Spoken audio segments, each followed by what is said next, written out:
10 seconds to go, and Brendan Greiner and I are jumping into Test 4. This is from the 2025 Flying W National Enduro that was outside of Cherryville, Missouri this past weekend.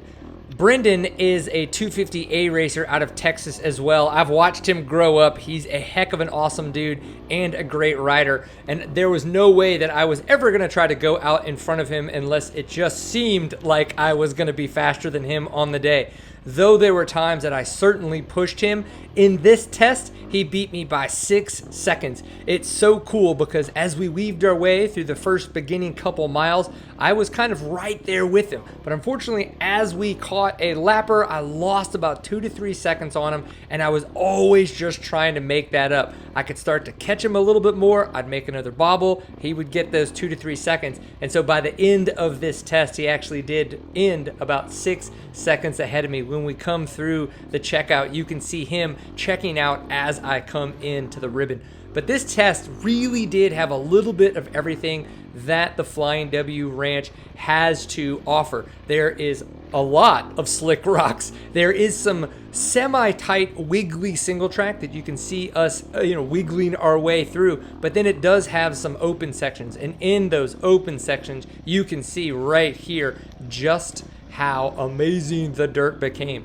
So this test offered a little bit of everything. It was one of the shorter ones on the day. It was 5.5 miles. The first test was also 5.5 miles, but dear Lord, that test beat us up so much it felt like it was 8 miles long. So enjoy this, guys. Have fun. I am going to be putting out a full recap. Let me know, what was your favorite test on the day? What do you want to know more about the race in the full recap that I'll have out next week? Enjoy getting seat time, and we'll see you at the end.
One of the things I wanted to mention about this test that was really interesting is we actually just had a long rest period after test 3 waiting for test 4. And when we went into this test, the first mile for me was what felt like a fever dream. It was weird. I could not mentally get past the fact of what was happening.